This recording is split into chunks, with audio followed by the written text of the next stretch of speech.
Mungu, ulitaka mwanao atwae mwili katika tumbo safi la Bikira Maria. Tunakuomba chushe baraka nyingi juu ya shera hii, iwe ishara ya binti huyu kujiweka wakfu kwa Kristo Bwana katika utumishi wa kanisa.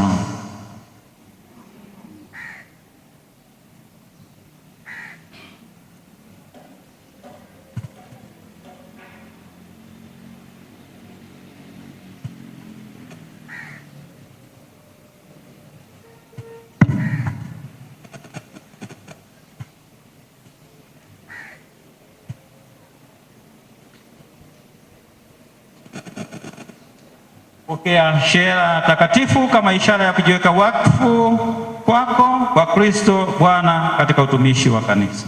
Amina.